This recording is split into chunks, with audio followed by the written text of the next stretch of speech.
Hello guys, welcome to another video of stock market friends. Biomedica Laboratories Limited का जिस IPO का day 2 का subscription open हो रहा है, जानेंगे लाइव सब्सक्रिप्शन जीएमपी कितना चल रहा है, लिस्टिंग कितना मिलेगा, परफॉर्मेंस कैसा रहा, अप्लाई करें या फिर नहीं, फाइनल डिसीजन क्या लें, इन सभी पॉइंट्स को डिस्कस करेंगे। और ये कोई रिकमेंडेशन वीडियो नहीं है, इससे जो भी फाइनल डिसीजन होगा अपने रिस्क पर लीजिएगा। चलिए फ्रेंड्स, वीडियो स्टार्ट करते हैं। तो गाइज आईपीओ 21 को ओपन हुआ था, 25 में क्लोज किया जा रहा है मंडे को। 29 मई का listing date, 10 rupees face value, 132 to 139 rupees per share की प्राइस बैंड, 1000 शेयर्स की lot size, fresh capital OFS का combination, book build IPO, 52 crore का इशू साइज जो कि 37.7 लाख शेयर्स का इशू किया गया। Prabhat Financial Services market maker, fresh capital 45 crore, OFS 5 crore का एनएसई एसएमई पे लिस्टिंग किया जा रहा है।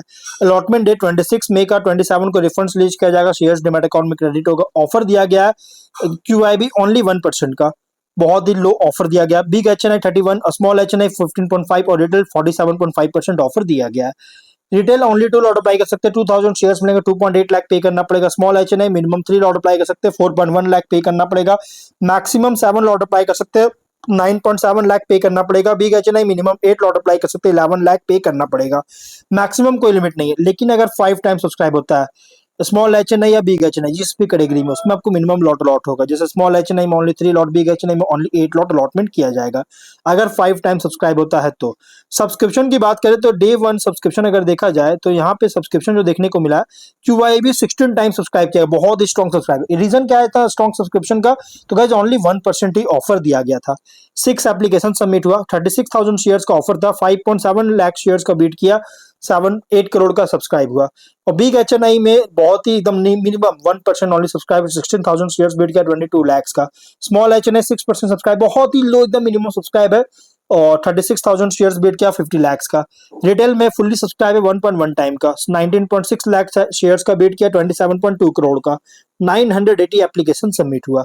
यहाँ पे क्यूआईबी में बहुत ही स्ट्रॉन्ग सब्सक्राइब है और रिटेल में फुल्ली सब्सक्राइब है। टोटल हुआ 72% सब्सक्रिप्शन, 25.8 लाख शेयर्स का बीट किया, 36 करोड़ का। 999 एप्लीकेशन सबमिट हुआ, जो कि गाइज अगर देखा जाए तो ओवरऑल अंडर सब्सक्राइब देखने को मिल रही है। अगर हम जीएमपी की बात करें तो कंपनी का जीएमपी ट्रेड कर रहा है 3 रुपीज का, जिसके अकॉर्डिंग 2% का लिस्टिंग एक्सपेक्ट कर सकते हैं, जो कि एक फ्लैट लिस्टिंग मिल सकता है।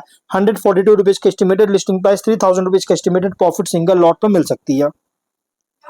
बिजनेस की बात करें, इसमें मैं ज्यादा कुछ बात नहीं करूंगा, मैंने ऑलरेडी इस पर वीडियो बना रखा है, लेकिन मैं फिर भी बता देता हूँ कंपनी का बिजनेस क्या है। देखिए, कंपनी फार्मा प्रोडक्ट्स का B2B सेगमेंट में फार्मा प्रोडक्ट्स के मैन्युफैक्चरिंग और ट्रेडिंग में इंगेज है। इसका मोस्ट ऑफ बिजनेस जो है ना, मोस्ट ऑफ बिजनेस जो आता है कॉन्ट्रैक्ट मैन्युफैक्चरिंग से आता है, फार्मा प्रोडक्ट कॉन्ट्रैक्ट मैन्युफैक्चरिंग से, जो कि एक हाईली कॉम्पिटेटिव फ्रैगमेंटेड सेगमेंट में ऑपरेट कर रहा है। जो कि इसके कॉम्पिटिटर अगर हम बात करें तो गाइस इसके कॉम्पिटिटर है, अगर देखा जाए तो इसके कॉम्पिटिटर है जेनोटेक लैबोरेटरीज और शुक्र फार्मास्यूटिकल्स, जो कि दोनों इसके कॉम्पिटिटर, जो कि दोनों ऐसे में कैटेगरी, ऐसे मेन बोर्ड में बहुत सारी कंपनीज कॉम्पिटिटर है गाइस। और फाइनेंशियल की बात करें, 24 में 15.3 करोड़ का रेवेन्यू, 2.5 करोड़ का प्रॉफिट, 25 में 38 करोड़ का रेवेन्यू, 9.8 करोड़ का प्रॉफिट। नवंबर मंथ में 28.6 करोड़ का रेवेन्यू, 8.6 करोड़ का प्रॉफिट है। फाइनेंशियल अगर देखा जाए तो टॉप लाइन में इनकंसिस्टेंसी है, 24 में गिरावट आया, 25 में सरप्राइजिंग बूस्ट हुआ, लेकिन बॉटम लाइन अगर देखिएगा तो 24 में बहुत सरप्राइजिंग बूस्ट हुआ है। और उसके बाद से कंपनी का जो सडन बूस्ट हुआ है ना, ये थोड़ा कंसर्न रेज करने वाली बात है।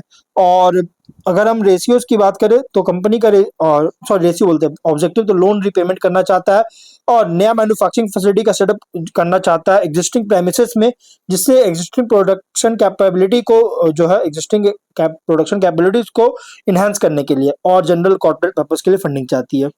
रेशियोज ROE RONW 54.1% और 54.4% का, ROCE 23.2, PAT margin 30.3, EBITDA margin 47.1% का, डेट टू इक्विटी 2.2 टाइम का। पीबी रेशियो अगर हम बात करें तो 8.6, पी रेशियो 13 टाइम का। Promoter holding pre issue 100%, post issue 175 crore के अराउंड होगा। तो कंपनी का अगर प्राइस बैंड की बात करें तो इसके रिसेंट फाइनेंशियल डेटा के अकॉर्डिंग प्राइस बैंड जो रखा गया, एग्रेसिव प्राइस रखी गई, मतलब कि ओवरली प्राइस रखा गया है। स्वॉट एनालिसिस करेंगे तो स्ट्रेंथ में अगर देखा जाए तो फार्मास्यूटिकल, इंजेक्टेबल्स और पैरेंटरल फॉर्मुलेशन सेक्टर में ऑपरेट करता है। लिक्विड और ड्राई पाउडर इंजेक्टेबल फॉर्मुलेशंस का मैन्युफैक्चर करता है ह्यूमन और वेटनरी हेल्थ केयर के लिए।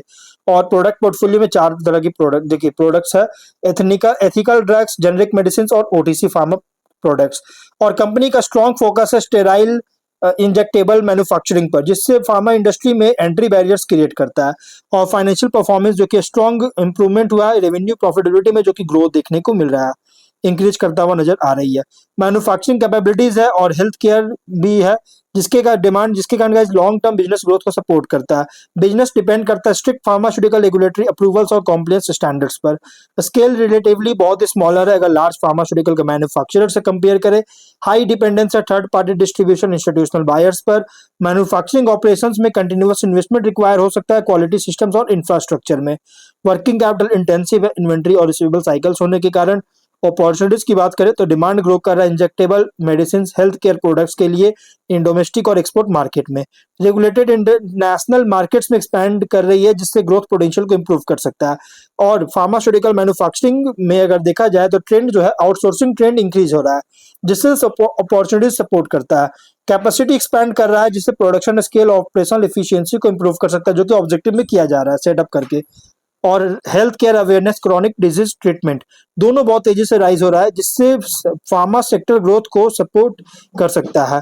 और अगर थ्रेट की बात करें तो कंपटीशन बहुत ही स्ट्रांग है चाहे लार्ज डोमेस्टिक या मल्टीनेशनल फार्मास्यूटिकल कंपनी से हो। Health care regulations quality standards में चेंजेस के कारण ऑपरेशनल कॉस्ट को इंक्रीज कर सकता है। रॉ मटेरियल या फिर एपीआई सप्लाई में अगर डिस्ट्रप्शन होता है तो प्रोडक्शन को इम्पैक्ट कर सकता है। प्राइसिंग प्रेशर लगाया जा सकता है जेनरिक मेडिसिन में जिससे प्रॉफिट मार्जिन को अफेक्ट कर सकता है। प्रोडक्ट रिकॉल या कॉम्प्लायंस इश्यूज के कारण ब्रांड रेपुटेशन बिजनेस कंटिन्यूटी को इम्पैक्ट कर सकता है। पीयर कॉन्टेक्स्ट अगर करें तो लार्ज फार्मास्यूटिकल कंपनी से कंपेयर करें तो ऑपरेट कर रहा है as a mid scale injectable formulations manufacturer. Other pharma में फॉर्मुलेशन कंपनी से कंपेयर करें तो compete कर रहा है मैन्युफैक्चरिंग कैपेबिलिटी प्रोडक्ट क्वालिटी और रेगुलेटरी कॉम्प्लायंस स्टैंडर्ड्स पर। और इन्वेस्टर के लिए आईपीओ रिप्रेजेंट कर रहा है pharmaceutical manufacturing and injectable sector play जहां ग्रोथ डिपेंड करता है health care demand capacity expansion regulatory execution पर। तो ओवरऑल अगर बात करेगा तो आईपीओ जो है ना थोड़ा रिस्की आईपीओ है। अगर आप रिस्क चाहते हैं रिस्क लेते हैं कैश आपके पास एक्स्ट्रा में है तो और आप इसको अच्छे से एनालाइज करते हैं तो मीडियम टर्म के लिए कंसिडर कर सकते हैं। बट थोड़ा रिस्की आईपीओ से जो भी फाइनल डिसीजन लीजिएगा अपने रिस्क पर लीजिएगा। ये कोई रिकमेंडेशन वीडियो नहीं है। तो मिलते हैं नेक्स्ट वीडियो में। Till then bye bye.